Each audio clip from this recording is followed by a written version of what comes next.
Hello, everybody. Today I'll be reviewing The Boy and the Heron. I wanted to get this out before the end of the year because I have a lot to say and I think it's an important piece for people to see in theaters if they really choose to, and I can't really wait for it to come out in digital format so I can get footage and stuff like that. So I'll just give you the rundown.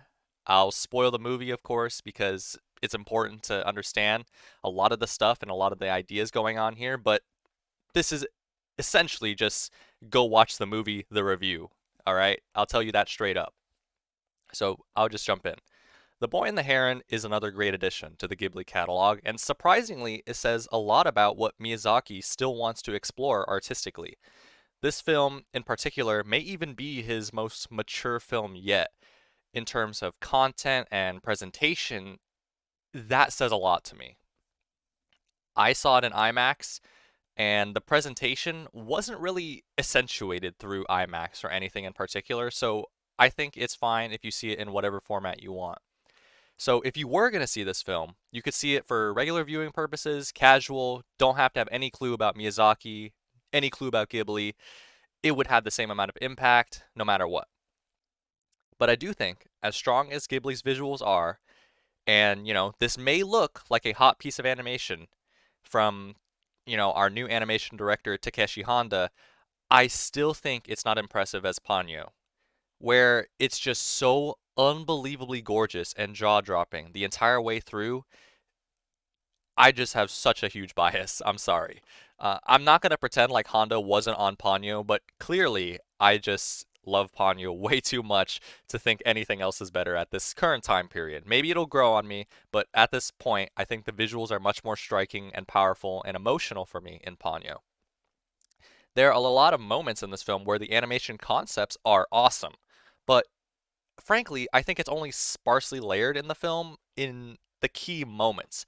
For example, the first opening minute of the film is a sincere gut punch, which makes sense for the content of the film, and they did it well. The visual element here is an erratic presentation. It builds this real heart to the core narrative of the story before you even know what's going on. And I think it's similar in the vein of The Last of Us Part 1, where they open the game with a sort of similar gut punch. But the sound design in this film helps you take in the visceral horror of everything going on and allows the viewer to understand how significant an event this is. And so the core narrative of the entire movie is overcoming the first minute of the movie. And to that end, I think it serves as a pretty interesting metaphor, especially how it contrasts with the typical fantastical element. Where in a lot of Ghibli films, the fantasy is straight up given to you in the first 10 minutes in the beginning of the film, like in Spirited Away.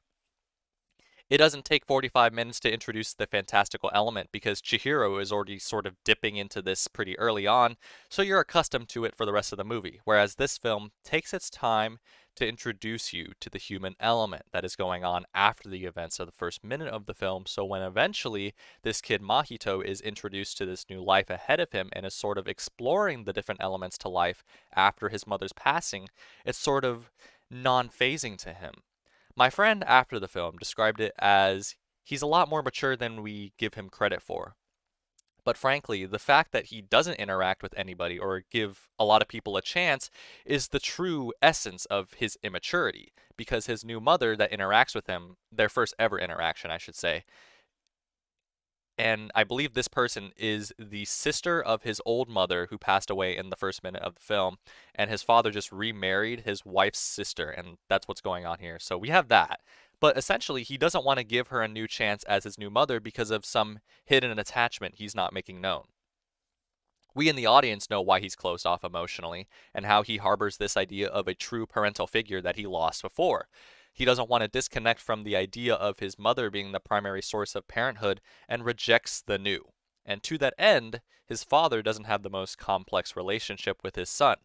In the first 15 minutes of showing the aftermath of his mother's death, his father is relatively absent because he goes off to work at the factory and stuff like that. It's not that he's a bad person, he's just working. And so the only parental guidance we have is from the new mother.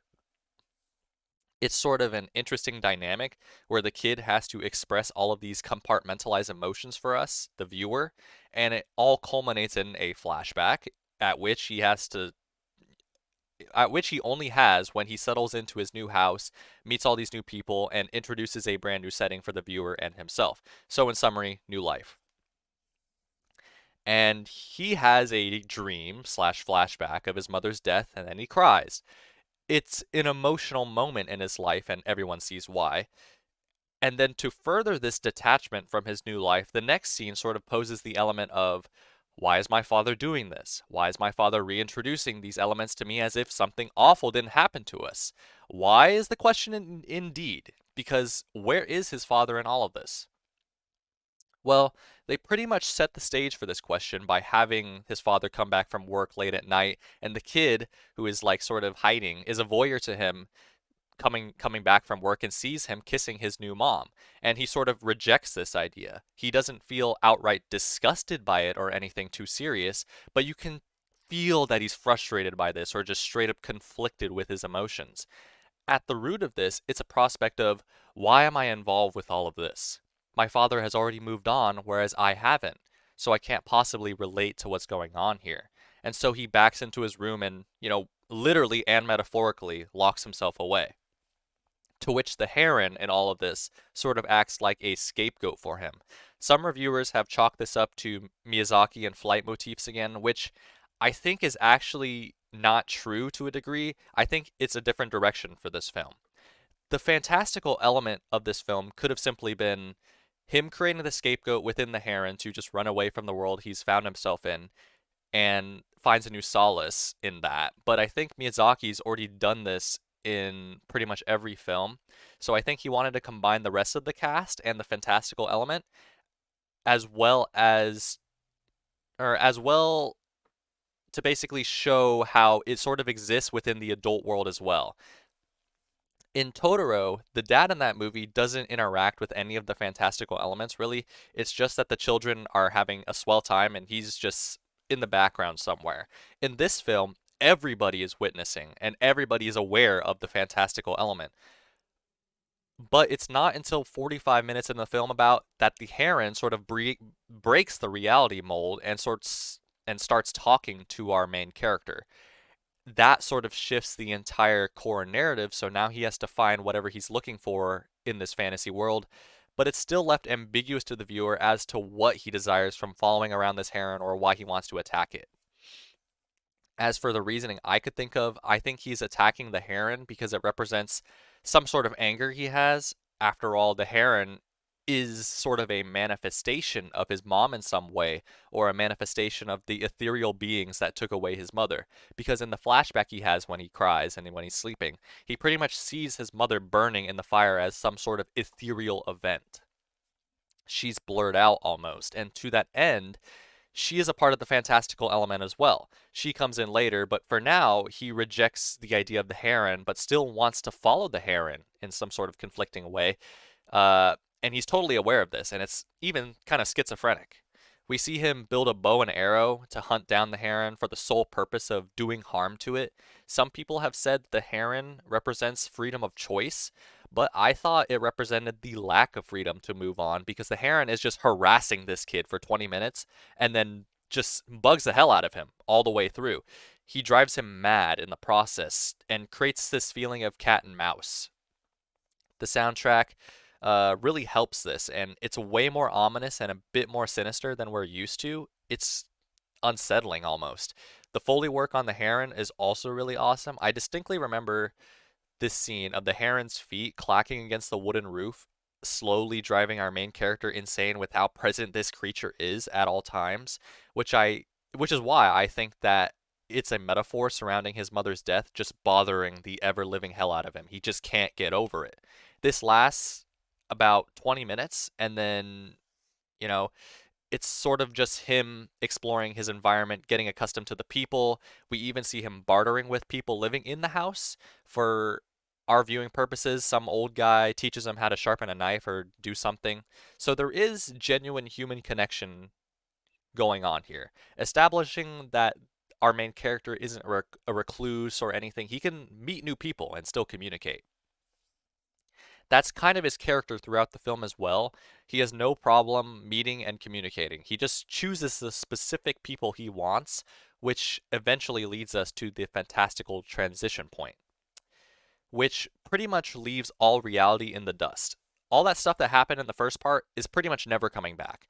This is somewhat in the same vein as Spirited Away in that sense, where we only come back at the very end, but essentially we're gone for most of the movie until the conflict resolution, where some weird elements that I'll talk about later happen, but for the most part, the humanistic and the fantasy is kept separated.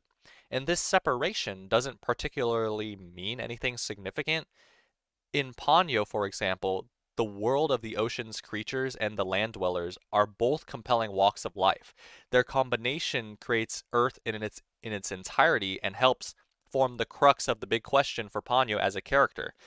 Whether the worlds in The Boy and the Heron combine or not, the fact of the matter is that the separation doesn't mean anything significant to the film's themes. Learning to live with our losses and finding new ways to interact with what's around us presently. So it's in general, it's not the worst thing ever for this film not to create a through line for this aspect, but I kind of would have wanted that.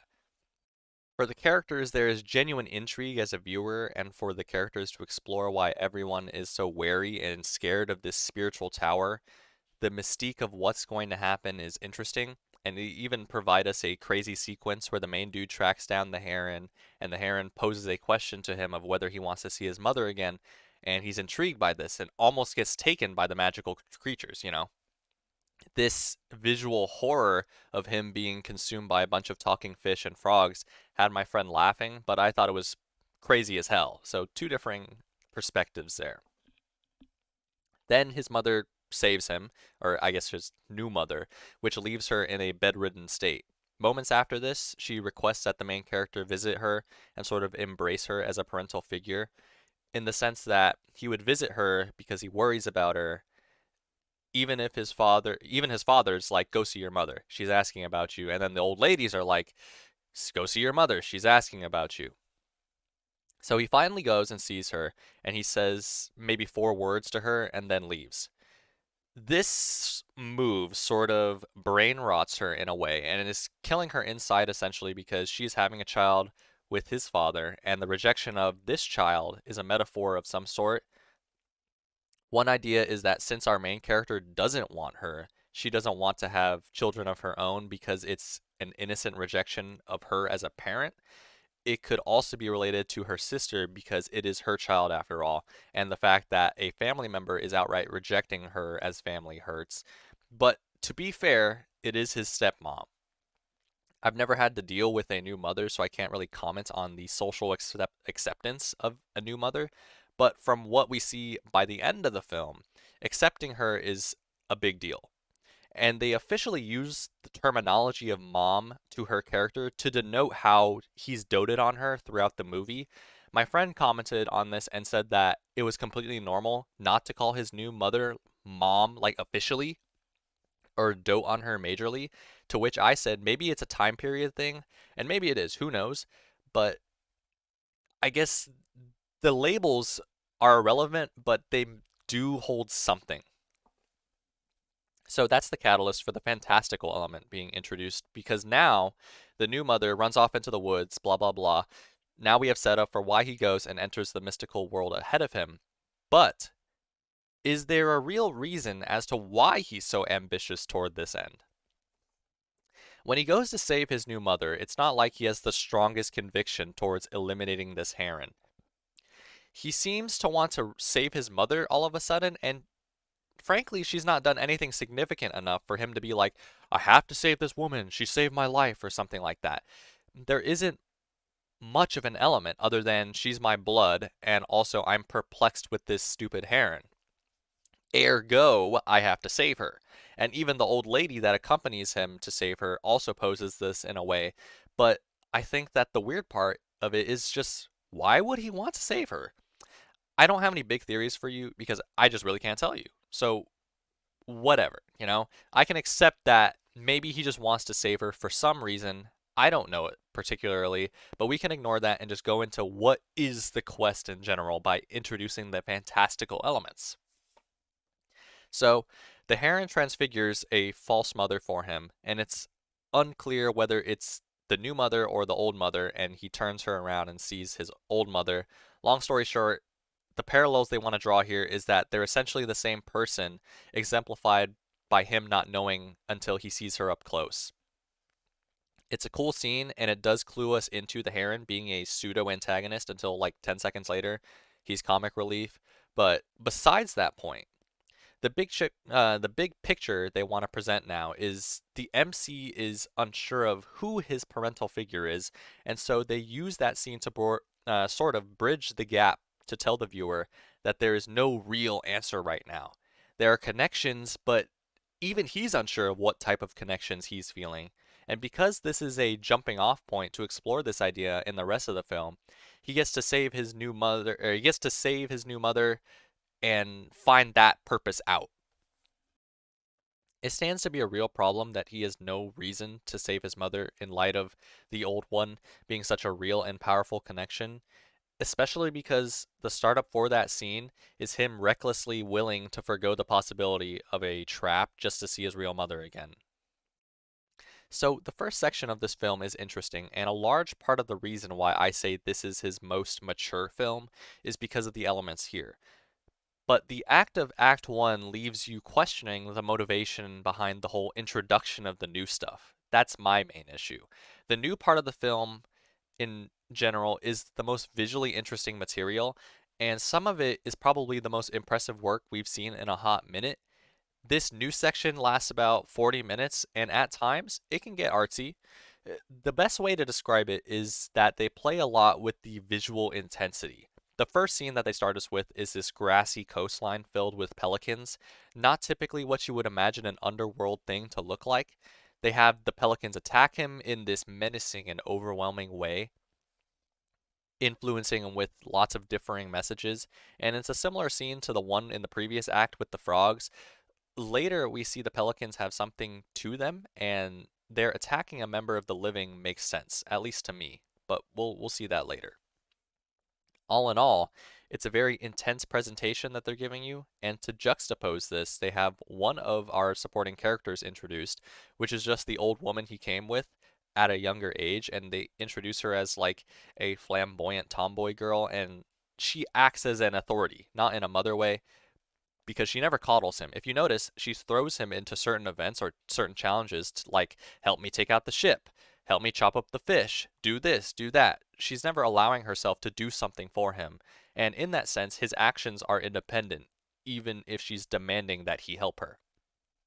It's not fully trying to make you buy into this sort of message of independence, though. She'll do small stuff for him in terms of giving him a bowl of soup to eat or explaining what is happening right now.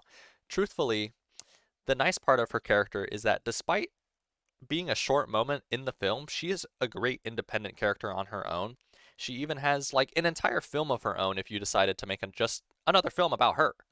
And that's what's kind of cool. She's characterized in a pretty simple way, sticks with you, and I think the scene at the end when we're done talking to her is one of the coolest scenes ever in a Ghibli movie. There's a scene with like 1,000 cute little puffy balls that float up into the sky, and it's amazing. It's a heartwarming, tender moment. Instantly destroyed though when the pelicans are introduced, and now it's a terrifying scene. Then it just turns into like a crazy, like intense visual cluster after they introduce hellfire and everyone's dying. Like, what is even happening? I make it sound bad, but it's my favorite scene in the movie because it's awesome. But visuals aside, in this scene, what are they trying to say here? I think it's pretty simple. It represents souls being reincarnated as pure and happy entities, which is the puffy balls that are always smiling and they look innocent. Anybody could take one of these and find it cute. And then the pelicans represent the old veterans who crave sustenance from the youth by corrupting them, put literally by the film as just consuming them as food. The pelican that comes after the scene, the big scene, right, sort of gives this essence of I'm old, I'm beaten, I'm battered, put me out of my misery, yada yada. He doesn't seem young, he seems ready to die. That's sort of the message they're trying to hammer home here.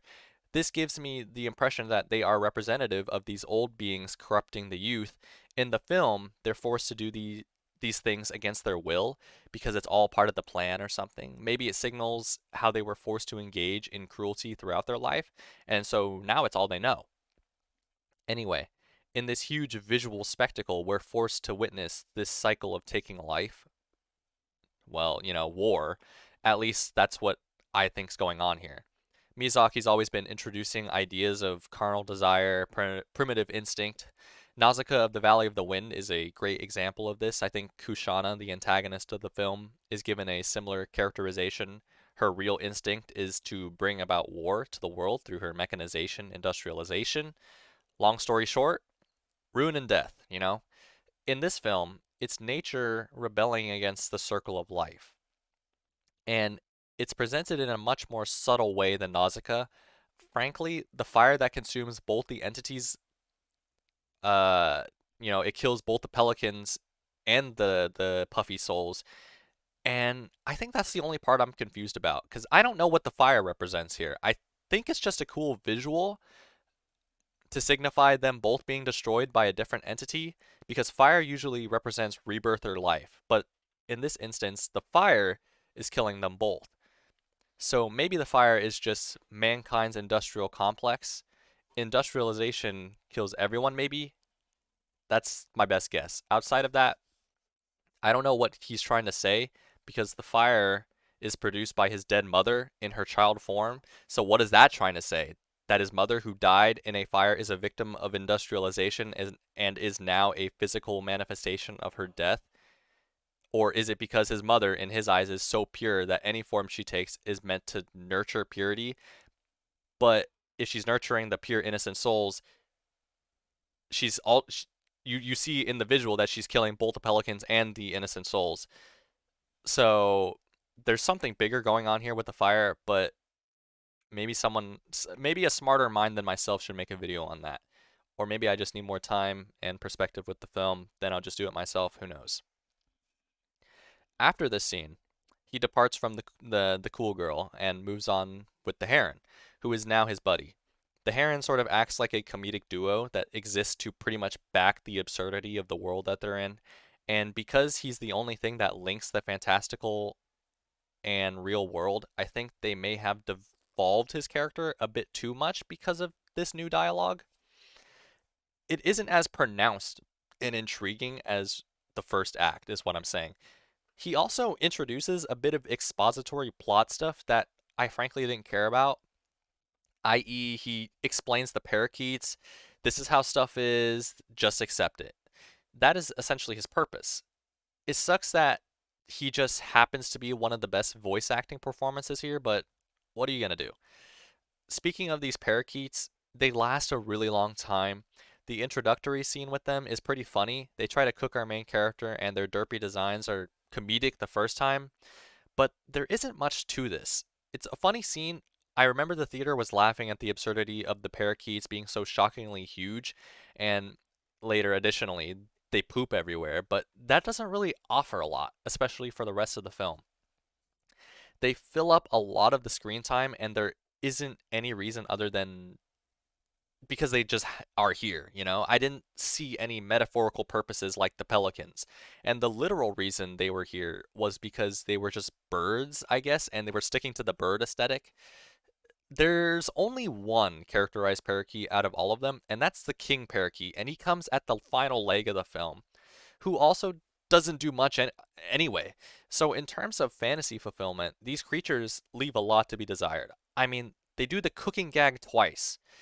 Surely they could have shaken things up and made a lot more stuff happen with these birds.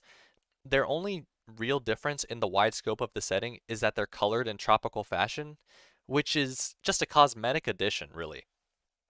In addition to this, his young mother, who is now being introduced to the story, pales in comparison to young old lady from before. She just seems like a Kiki's Delivery Service type character. Carefree, nice, pure heart thing.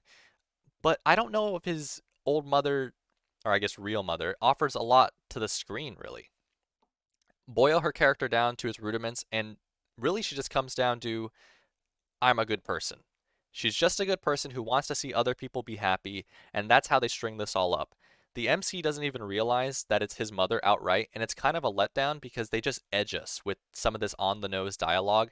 Oh, you make bread just like my mom did type thing. And I was kind of tearing my eyeballs out at that because there's really no reason to blue ball the viewer on this. Well, like everyone knows it's her. It's really obvious. Even in the critical moments where his kid mother, or his kid's mother uses her, no, how do I explain this?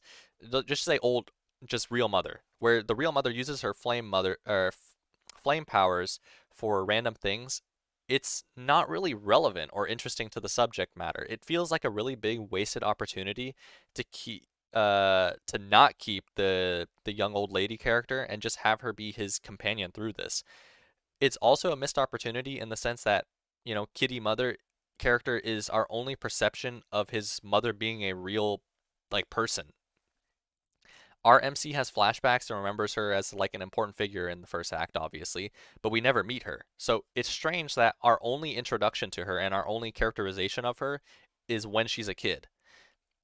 And it's not even necessarily the mother that our main character knows and loves. Like he didn't know her when she was a kid.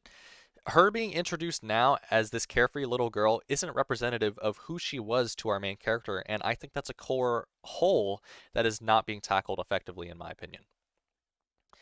This also matters in terms of catharsis for the sister as well, the mother's sister. Her sister, who is carrying the child of her widower, and is also acting as new mother for her sister's child. The film's lack of representation of how important every interaction between these two is just really sad.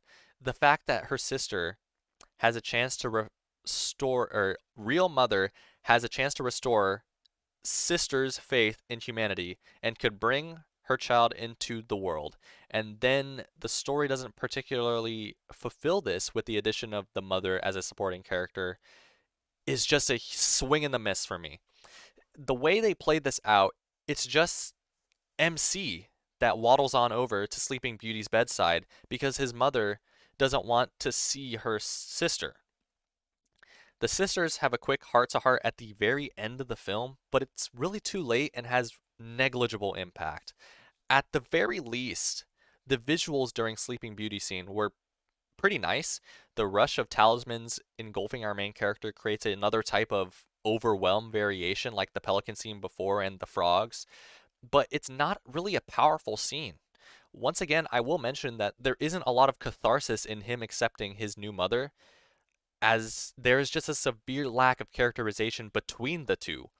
My friend after the movie reiterated his point about how just because you have a new mother doesn't mean you have to accept her as your actual mom, because the language they use during this talisman scene is that he's calling her mom in official terminology.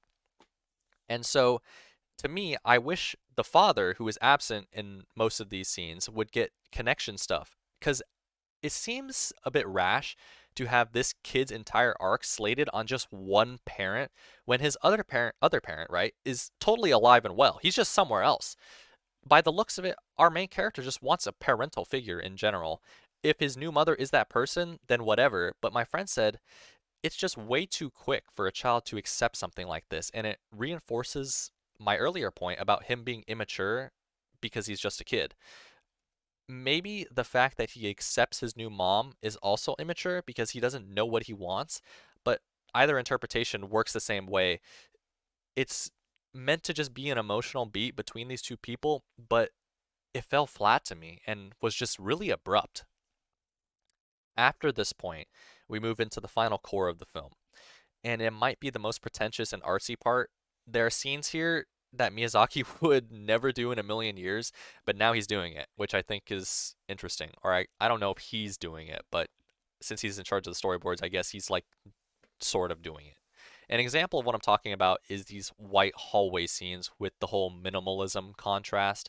It's a peculiar change in style for the film setting, but it introduces some needed progression to the typical fantasy we've seen for like 50 minutes now. The contrast between the fantastical and the minimalism work between these scenes in the third act because it's just generally cool to look at, but it doesn't really cohesively blend in the visual narrative. It just seems like an outside thing that's happening. So I'm conflicted as a, I like cool stuff viewer. On one hand, these scenes work as like screen caps or shorts and they look awesome, but there's really no purpose to the minimalism though. There's no purpose to really just lay it all out in minimalism because what are they trying to say with these shakeups and differences in visual presentation? Other than that like the stone and wood thing that we see later, it's unclear and just really conflicts with the aesthetic of the rest of the film. But this doesn't even take the cake compared to that plot just going absolutely off the rails in a particularly uninteresting way. They start off the section of the film by having him interact with his grandpa, or I forgot what they call him, but let's just say he's like his grandpapa for some reason, and now our MC is slated to save the world. And then after doing nothing for a little bit, for like 10 minutes, we do a restart and have him travel back to grandpa for 30 minutes again. That part is just stupid, and I don't know why we did this. They do some dialogue about, again, the blocks holding up the world are made of stone, and the kid has a problem with this, and he's like, oh, why aren't they wood? Stone is for tombs.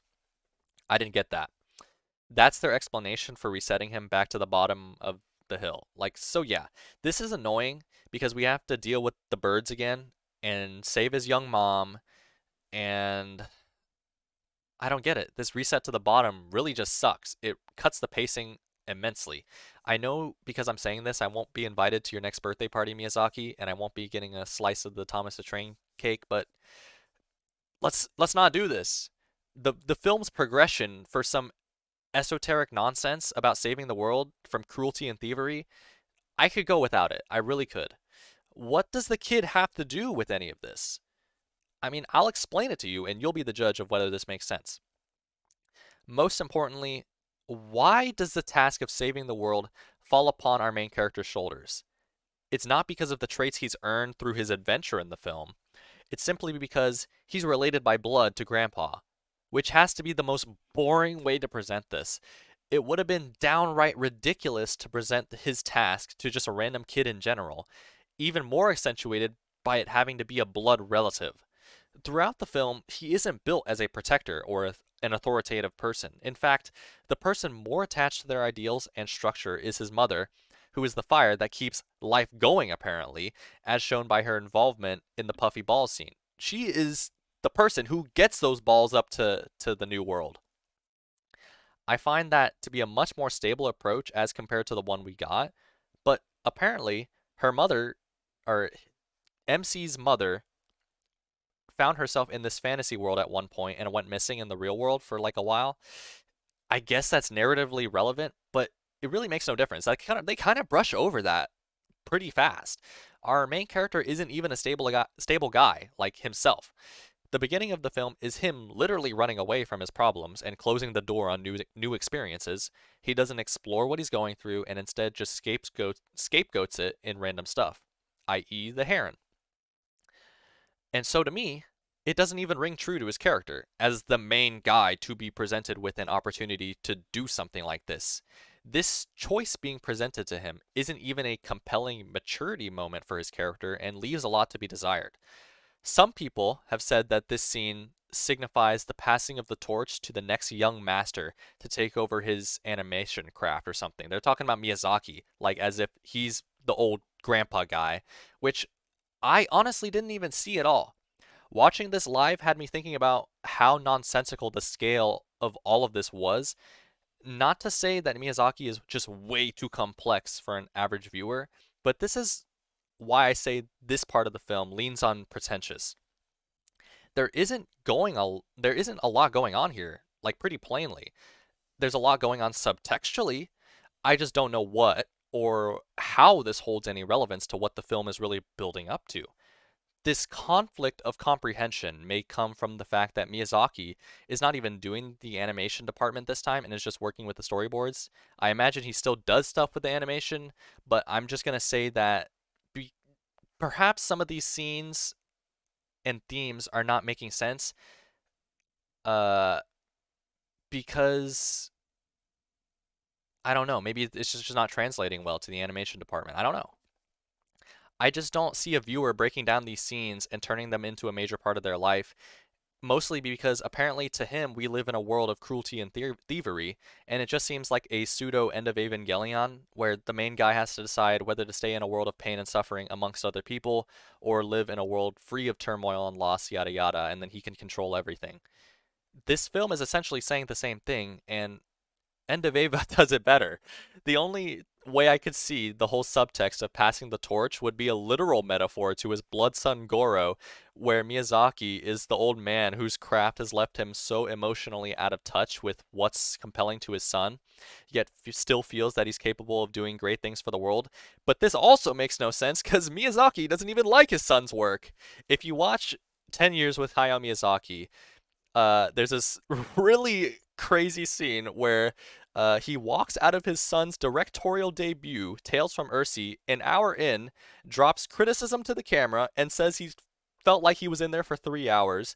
After the film, interviewer asks, "What did you think?" His reply was, "I was looking at my kid. He's not an adult yet." I'm going to assume that Miyazaki doesn't respect his son as a director, and sometimes you say things that you don't necessarily mean. But come on. I don't even like Goro's films, but I can only imagine what Miyazaki must think of the films if he was the one pushing back on him directing. He's the one who didn't want him to direct in the first place. So I can't really imagine The Boy and the Heron being that love letter to his son in a sincere fashion. I just don't see it. Maybe it is, but reality doesn't support the theory. Even if you tried your absolute hardest to draw this parallel, in the film, Grandpa is handing his job to a kid who outright rejects the job, which Goro obviously didn't do. He took the job. So, who the hell is he talking about here?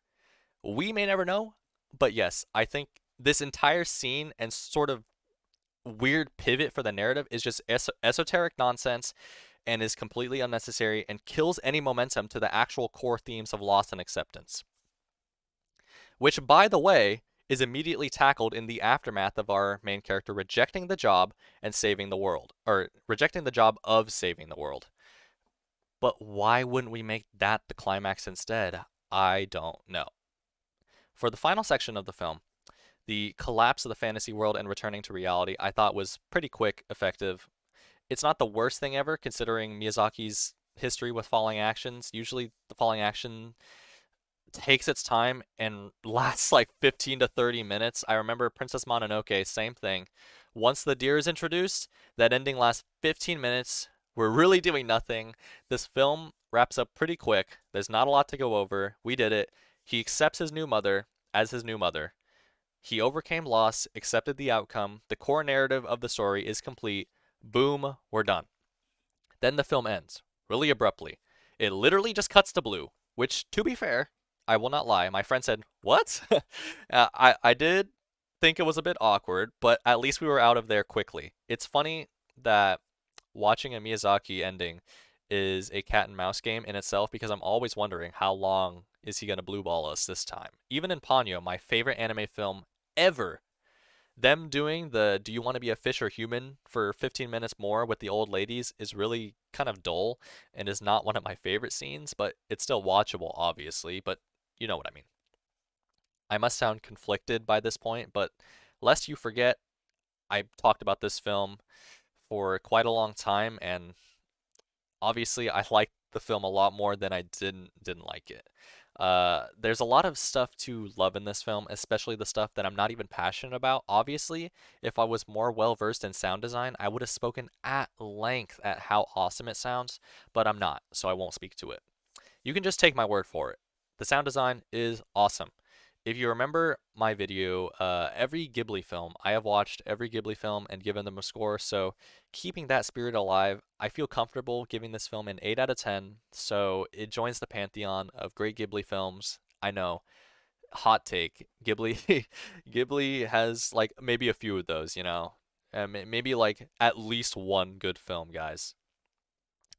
Call me biased, but I think The Wind Rises was a better send off. But you know, who can say no to more Miyazaki? You would really never catch me buying IMAX tickets to a random movie. But you know, for little old Miyapuki, I had to ball out. It doesn't particularly matter to me that the film wasn't a modern masterpiece. I wasn't really going in expecting such a thing. It just happened to be sufficiently awesome, and that's all you can really ask for. So that's pretty much it. Thanks for watching.